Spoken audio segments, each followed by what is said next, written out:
welcome back to Shattering Myths. When we left off, we were just reading about how in Exodus 12, Yahowah tells us that anyone who is uncircumcised shall not partake in or be nourished by the Passover. Now, Passover is not something you're interested in. I would say most Christians aren't. Then fine. You're not interested in Passover. You're not interested in alleviating yourself of death. All right, that's your call. Go on, be fine. But if you are, partaking in and being nourished by Passover is something that interests you, something that's important to you, you have to be circumcised. And then we have Yahowah telling us there is only one Torah, and that it exists for both the naturally born and for the visitors from different countries and cultures. So the same Torah that applies to the Jews, to use the common vernacular of today, applies to the Gentiles. Again, not in that you have to follow it, but if you choose to engage in Yah's covenant, then this Torah applies to you. Now, again, it's important to note, Torah does not mean law. You're going to see that in every English translation, but that is not what it means. Do some research, examine it. Torah is teaching and instruction, guidance. It's guidance from our Father, and it's guidance mapped to His house. You actually meant out on a really good metaphor if you think about it, because, I guess as a Christian, I always heard my parents taught that the Word was God and the Word was with God at the very beginning. And so I still think that that's true, and the Word was the Torah, though. So if you think about it, the Messiah was the walking, living, breathing Torah. And so really for them to not like the Torah kind of equates to not really liking the Messiah, because that was, in essence, what he did, was he kept everything perfectly, and it was like the Torah made flesh. Exactly. Well, good example. Expounding upon that metaphor, if the Torah is law, and Yahusha, and use the Christian vernacular according to the Christian, Jesus, if Jesus is the Word, and the Word is the Torah, and the Torah is law, what would that make him? It'd make him a lawyer. It'd make him a judge. It would make him, this legalistic guy. Now, when you read in the Greek text, when it describes his life, does he seem like that to you? Oh, no. No. No. Not at all. Teaching and instruction, guidance, that fits perfectly. So this idea that Torah is law is just, it's ridiculous in the context of how it's used. It's ridiculous in the, breakdown of the word. It's just, it has no, it is teaching and instruction. It's, like I said, it's a map. It's guidance. It's the map from here, this imperfect world, to Yah's world. And, if you want to follow it, you follow it. You don't have to follow it. There are millions of people on the planet who have no interest in following it, and quite frankly, God doesn't care. He's not up there going to shed a tear because they've chosen not to follow His path. He doesn't know them. They don't know Him. He doesn't want to know them because they don't want to know Him. Now, those that want to know Him, He provided His Torah, His teaching, His instruction, His guidance. And if we follow that and we observe that, we will end up with Him. And those are the people He's interested in, are those that want to know Him. Now, really, Yahowah's used the term before, unrequited love. Unrequited love is the most draining and difficult thing in the world, and Yahowah's not going to subject Himself to that.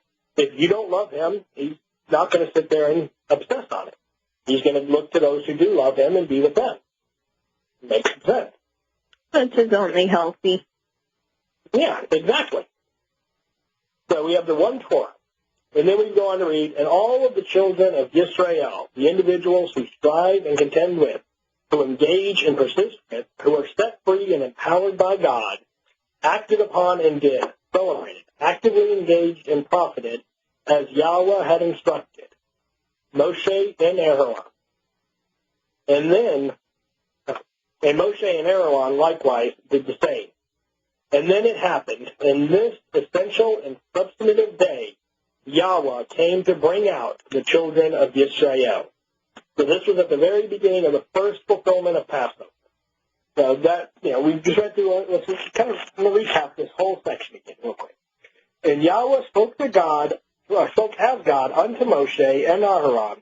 He said, the prescribed ordinances of Passover is not for every strange estranged and foreign child to partake in. But every servant, every individual who chooses to be included and adopted, and who is circumcised at that time, he may partake in it and be nourished by it. Temporary residents and hired workers are not to partake in it or be nourished by it. Inside one's home and with one's family, it will provide nourishment. You shall not go outside of the family and home, taking the flesh outside of the family. And you shall not break or sell its bone. The entire community and witness of Yisrael shall actively engage, celebrate, and profit from this with him. And indeed, when the guest or a guest who is living with you and the visitor who is from a different place or culture acts upon and actively engages in, thereby celebrating Passover to approach Yahowah, every male must be circumcised for him to reach this goal, and for him to approach and present himself. And then, at that time, he may approach so that he may celebrate, actively engage in, and do this. And then he shall be considered the same as a native-born member of the family, grafted and rooted in to the land. But anyone who is uncircumcised, he shall not partake in it or be nourished by it.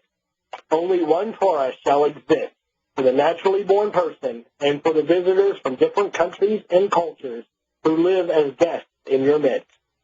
And all of the children of Israel acted upon and did as would relationally Yahowah had instructed. Moshe and Aaron likewise did the same. And then it happened in this essential and substantive day. Yahowah came to bring out the children of Yisrael.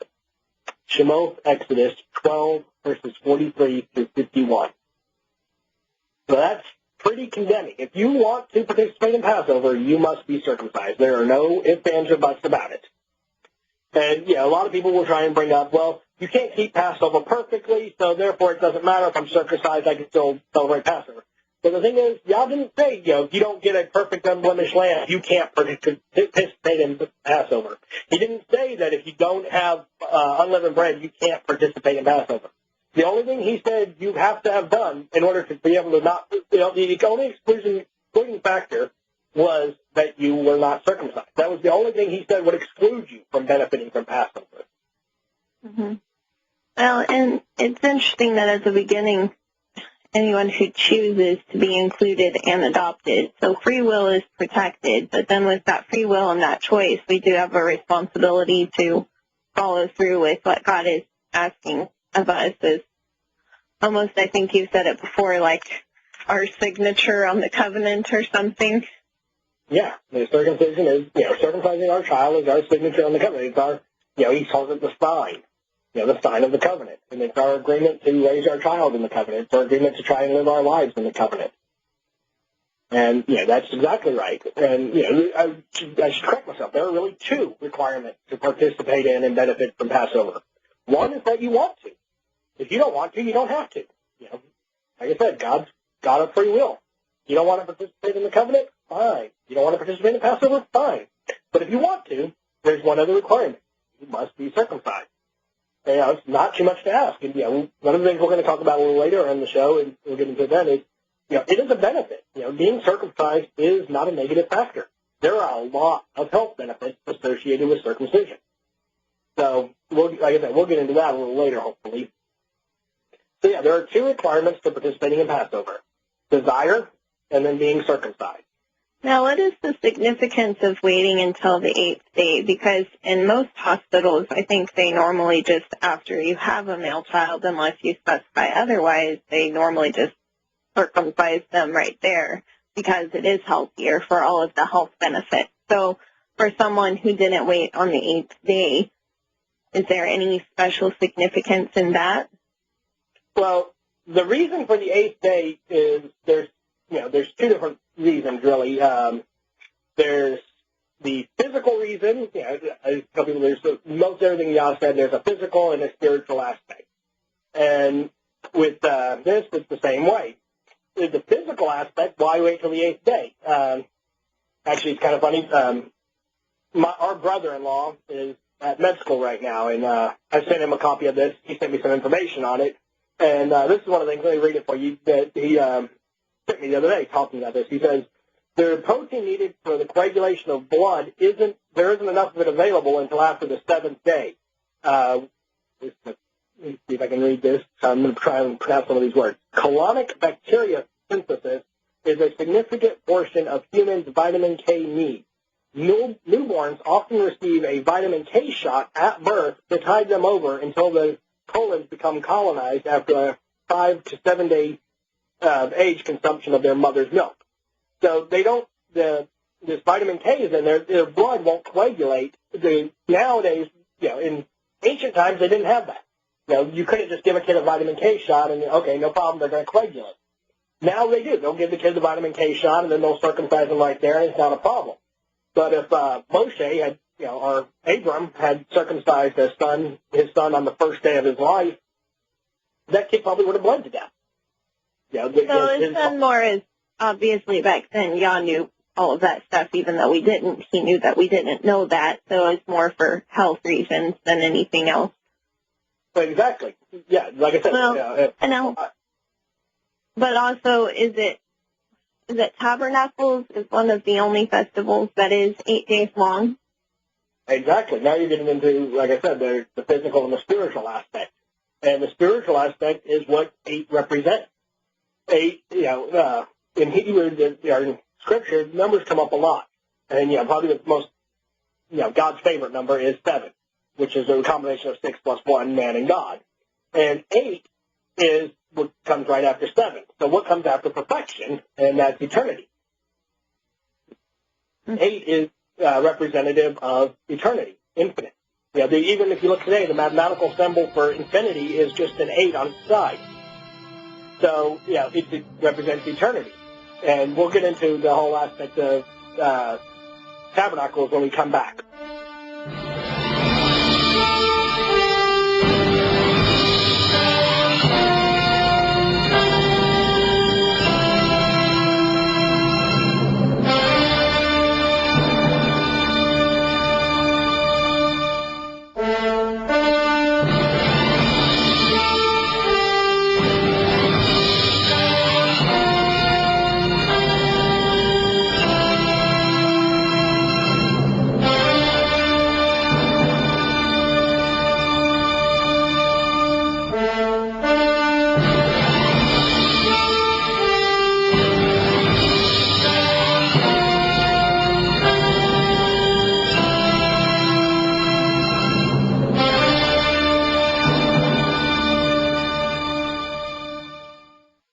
Welcome back to Shattering Myths. Before we left for the commercial break, we were discussing the significance of having circumcision be performed on the 8th day. We talked about the physical aspect, which is that a child prior to that could not coagulate the blood and would bleed to death likely. And we talked about how nowadays the shot can be given that allows that to happen, and they'll often circumcise the kid on the first day. But we were also discussing the significance spiritually of the 8th day and how 8 in Scripture represents infinity or eternity. And you brought up the fact that there is one of the festivals which is 8 days long.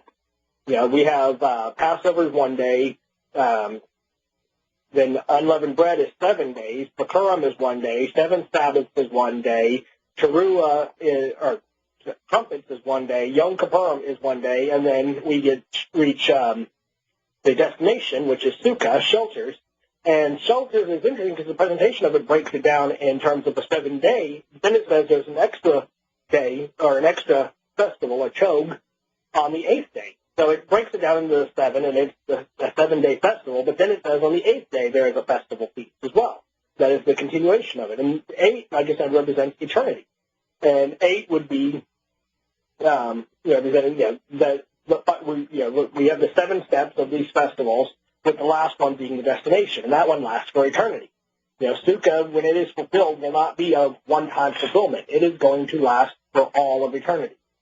And another interesting part of that, though, comes back to what we call, Christians took this pagan holiday of Christmas and adopted it, and they call it the birth of Jesus. And we know for a fact he was not born on December 25th, and we can actually tell you exactly when he was born because he told us. we quote in English translation, John, in the beginning was the Word, and the Word became flesh, and the flesh tabernacled with us. And that is exactly what happened. He was born on the Festival of Tabernacles. And, which is Sukkah. Sukkah is the Hebrew word, Tabernacles is the English word. And so if he was born on the first day of Tabernacles, when would he have been circumcised? On the 8th day. Which would have been the last day of Tabernacles. Yes. So I don't, if I know Yah, that's not a coincidence. And so that's why the 8th day is important. Yah could have said on the 9th day, on the 10th day, on the 12th day. Any day after 8 would have worked. But he said the 8th day because of that correlation with eternity and infinity. By choosing to circumcise our kid, we are putting them on the first step to eternity with Yah. So, and in keeping with that, moving into the rest of our verses, the next time we come across circumcision is in Torah, or Leviticus 12, verse 2.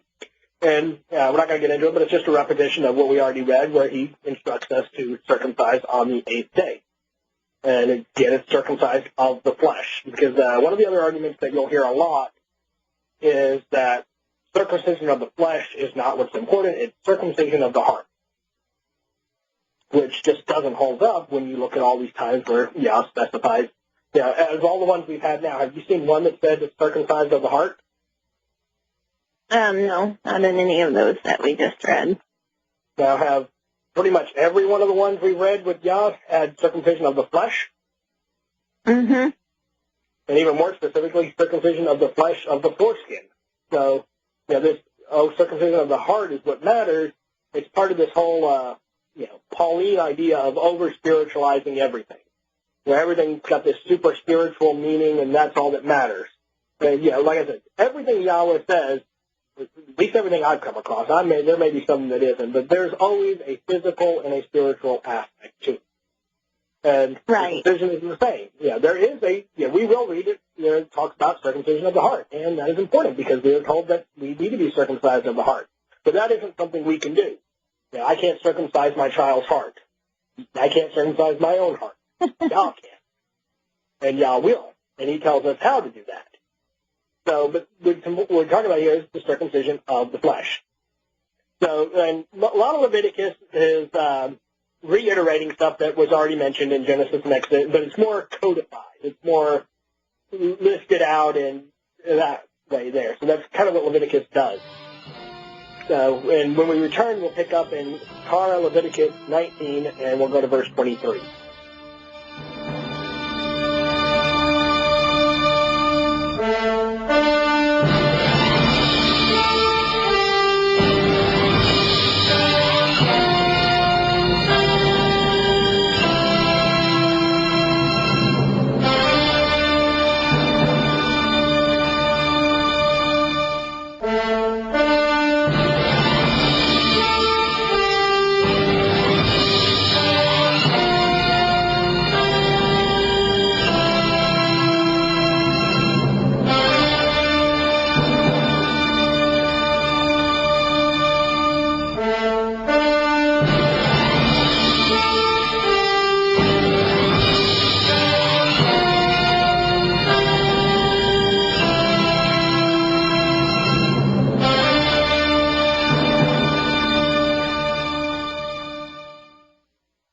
Back to Shattering Myths Radio. When we left off, we've been discussing the topic of circumcision, which is our topic for the day. And if you listened to the first hour, I mentioned that Yada and I did a show on this about 3 years ago, and what we did was we looked up every time the word mul, which is the word for circumcision in Hebrew, was used. And I pointed out that, to our shame, we didn't think to look up every time the word aral, or uncircumcised, was used. And I did that this time, and I found a few things that, like I said, I feel bad, I feel like an idiot that I missed this to begin with, because it's really interesting when you start looking at some of the times Yah uses the word for uncircumcised and how he uses it. Because it isn't always speaking just of being uncircumcised of the flesh. It's not just to say that this child was uncircumcised or anyone who is uncircumcised. It's often used as a metaphor. I guess that would or would we call it. I'm not an English grammar person, so correct me if I'm wrong. But this is where we're going to pick up in Leviticus, chapter 19, verse 23. And we're going to look at an example of this, because this is really interesting. And I'm just going to read from an English translation. I didn't have a chance to amplify these myself. I have looked up the most pertinent words, but it's just a very basic English translation of it, not fully amplified. But it says, "And when you come into and enter the land and plant all of the food trees, count or consider as unharvestable all our law, unacceptable for harvest, literally regard as uncircumcised foreskin, its fruit for 3 years. It exists to you as uncircumcised, forbidden, not to be eaten." So Yah here is equating fruit that is unharvestable, something that's not to be picked or eaten yet, as being uncircumcised. Now, can you tell me why do you think I found this verse so interesting and so important? Because of the uncircumcision having to do with the fruit, so it's not really talking about, well, because it's not ripe, it's not ready. Well, that's true, but is there a harvest you can think of that's important to Yah? Oh, well, yes. There's the Torah harvest, what is errantly known as the rapture. In the Greek, it's a harvest. It's a harpazo. And if you are considered unharvestable or literally uncircumcised, is that the position you want to be in when Yah comes to harvest his family? You? Exactly. So that's why I found this interesting. Yah equating uncircumcised foreskin to being unharvestable. Calling something that is unharvestable uncircumcised. Now, he could have used unharvestable. There's our word for harvest in Hebrew, and then you can negate it using lo. So he could easily have said it's unharvestable. But he chose, and Yah's a wordsmith, and Yah, he's the greatest communicator in the world. I don't think he did it just to be flippant. And, he chose to use the word arel, uncircumcised, to equate with being unharvestable. So, I don't tend to think God does a lot of things by accident. I think he has a reason for everything he does. And there's a reason he used that there. And keep in mind, this isn't, a lot of people will try and say, well, that's, this is what I found when I looked this up in different lexicons, and namely, one of my favorites to use is the Theological Word Book of the Old Testament.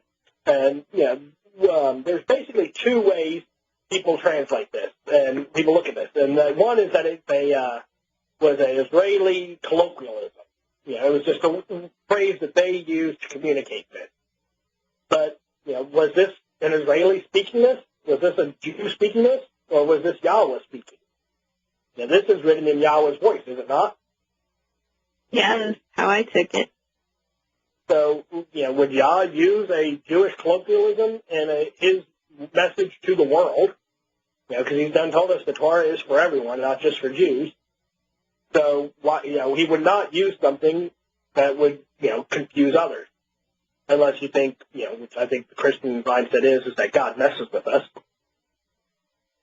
So unless you think God is messing with us, there's a reason he chose his word, and we should be mindful of that. And so if you are uncircumcised, you are unharvestable. And, like I said, and I looked up this to see how English translations dealt with it. Like I said, there's two schools of thought on it, and that's, one is that it is related to, just a colloquialism, and the other is that it means what it means. And so, just interesting to read it in those terms. Yeah. Like I said, when you consider the harvest of saved souls, and whether or not you want to be a part of that, it's interesting for me. I'll let people draw the conclusion they choose. We'll move on now to Leviticus 26:41. And Yah is speaking of those who have walked contrary to him, humbling their uncircumcised heart in returning to his Torah. So, again, while not speaking of in a physical sense, he is using it. Would you say this was a positive or a negative use of the word? A positive or negative? Well, negative. Mm-hmm. Yeah, this is akin to Moshe saying his lips, or he has uncircumcised lips.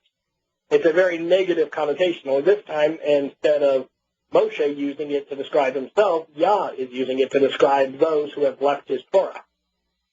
So, again, Yah using uncircumcised, RL, in a very negative way. Then we come to, that's all of the verses in Korah, which deal with it. We would come to Devarim, which is Deuteronomy, apparently translated into English. And we'll start in chapter... What does circumcised mean again? Circumcised? I mean, not in the actual act, but like in the context of an uncircumcised heart. So what is the definition of circumcised? Let me find that. I got it down here. 1 second. And then lost that page. Harel, the stubborn, unrepentant, unhearing, and unresponsive. Oh, okay. So it would be saying... I remember reading that. I'm sorry, I couldn't find it. Yeah. So this, like I said, you can look at that. The fact that the word for uncircumcised carries all of those negative connotations. There isn't a positive connotation amongst that. No. Well, and it's very fitting for people who kind of both at the idea of circumcision are very stubborn and unchanging and willing to do it. So. Exactly. I mean, you look at it, most of the time I come across this as people who are following Paul. And, that's why, right. That's why this subject is so important is, a little aside, I want to kind of share something is, the way I came to be friends with and know Yada is, I read his work, I found them online, I read them, I listened to them on the radio, but when he was doing his series on questioning Paul, which was during the writing of questioning Paul, he had asked for people to help edit it. And myself and a few others volunteered. And, at first, there's something a lot of people don't realize is when he first started writing questioning Paul, it was a defense of Paul. It was being written to show how Paul was being misinterpreted, being twisted, and, that what Paul really meant was this, and it was in line with Torah. It was a defense of Paul. Yada actually said that he really related to Paul. He saw a lot of himself in Paul in those terms. And, the whole redemptive story, that he was real religious and left that and found God, and, that part of it Yada related to. But it was as he went through that he realized that, it was indefensible. And, like I said, I was one of the people that volunteered to help him edit it. And because of that, any challenge I had got put in there. He'd send me the chapter, I'd read through it, I'd note in the side, challenge, point out inconsistencies, anything I could find. Now I would say I played devil's advocate, but at the time I really, these were challenges, these were things that, I had. Because when he first started saying that Paul was a false apostle, I was, no way, that can't be right. You got to be missing something. And I was sitting there writing, doing, defending Paul. And while he answered I'd send it to him with all these comments and challenges, and then I'd get a copy back a week and a half, 2 weeks later, and he'd have addressed every single one of them. And even then, I still wasn't entirely convinced. And what actually convinced me was, as I said earlier, my side project, my pet project has been to try and do an amplified translation of the Torah, starting in Genesis. And as luck would have it, coincidence would have it, whatever, I happen to be translating the Genesis 17 verses we discussed earlier at the exact same time that Yada was. And, that was what convinced me, was when I read what Yahowah wrote in Bereshit 17, I was undeniable. There's no denying Yah's position on circumcision. And then I got the chapter from Yada, which was where Paul attacks circumcision. And I'm like, well, there's no way around this now. Everything else I could be like, oh, well, Paul meant was this, and if you look at it like this, what he's trying to say is, and I could do that with everything until I got to the circumcision part. And when Paul attacked circumcision, I'm like, well, wait. what Paul said is clear as day. You cannot come up with, well, what Paul means is this. I mean, Paul said that if you are circumcised, the Messiah profits you nothing. He said that if you are circumcised, you are indebted to complete and fulfill every aspect of the Torah. There is no getting around his view on circumcision. The whole Jerusalem summit was all about his view on circumcision and saying that the Gentiles who wanted to be part of it didn't need to be circumcised. And everyone, the apostle going, wait a minute, we need to talk. So there is no, this is one thing where, there's two things that I found that you cannot twist Paul to fit Torah. And circumcision is one of them. And I came across that at the same time that I got that chapter, and I was just like, okay, I got to let it go. Paul's wrong. And, that was, from that point on, I was like, okay, there's no more defending this guy. And he answered everything else I'd had as well, so that was why I dismissed Paul. And that's why the circumcision topic is something that I find so important. And because we'll talk about it more when we get back.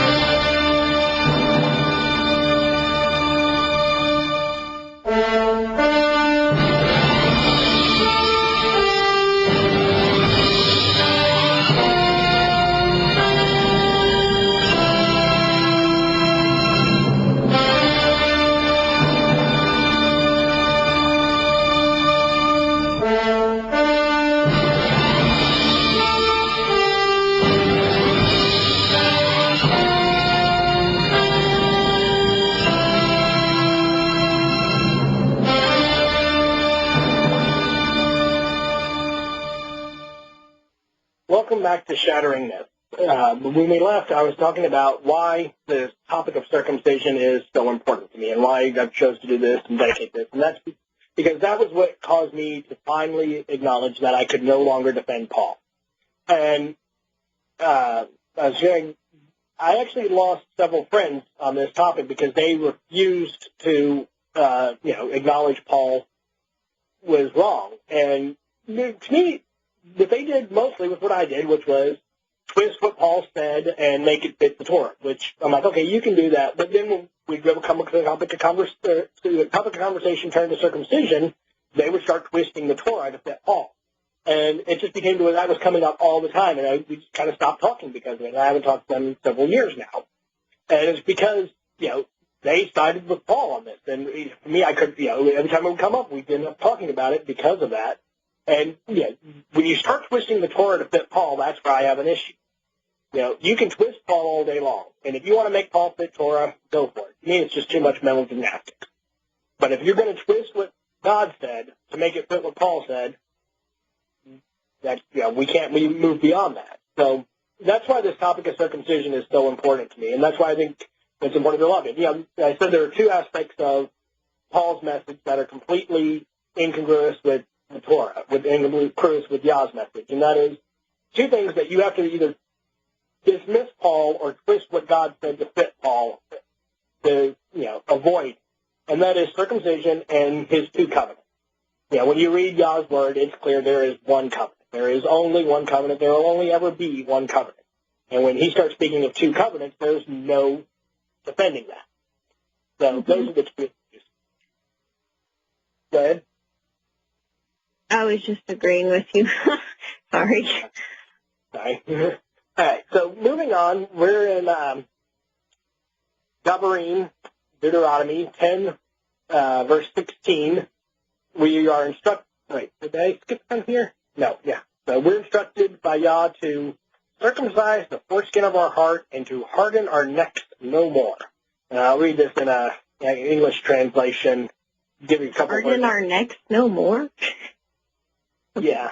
So to give you a little context, I'll read it from the, this isn't a translation. I'm not endorsing this, so please don't think I'm endorsing this, but the English translation I use as a go-to just because it doesn't have, the Lord everywhere. It's the IRS, International Scripture Research Institute Scripture version. And you start with the 15th verse. Yahweh delighted only in your fathers to love them, and he chose their seed after them, you above all people, as it is today. And you shall circumcise the foreskin of your heart and harden your neck no more. For Yahweh your Elohim is Elohim of mighty ones, master of masters, and the great God, mighty and awesome, who shows no partiality nor takes a bribe. So, here, it's not speaking of a physical circumcision, it's speaking of circumcision of your heart, and equates that with being accepting of Yah. So if you want to be accepting of Yah, you will circumcise your heart. Again, circumcision is used in a positive way, while every instance of uncircumcised we've seen has been in the negative way. Dealing on again about the circumcision of our hearts, and Vabarim 30, verse 6, we see Yahweh speaking of restoring the relationship, and he says he will circumcise our hearts. So again, circumcision being used in a positive way. And, this time it's Yah saying, not telling us to circumcise our hearts, but saying he will do it. So, again, circumcision positive. The next time we see it is outside of the Torah or inside the Torah, depending on how you view it, because there could be an argument made that Joshua or Yahusha was writing Torah, but we're not going to get into that here. But in Yahusha 5, verses 1 through 10, it explains that prior to entering the promised land, Yah had Joshua circumcise everyone. It explains that all those who came out of Egypt had been circumcised, but those that were born on the way were not. So Joshua circumcises them all, and then they camp out and enjoy the Passover before they enter the promised land. So, the promised land, Israel throughout Scripture, is a metaphor for, Yah's home in heaven. So before they were able to enter it, they had to be circumcised. And we'll continue. We'll pick up in, I believe, Isaiah when we return.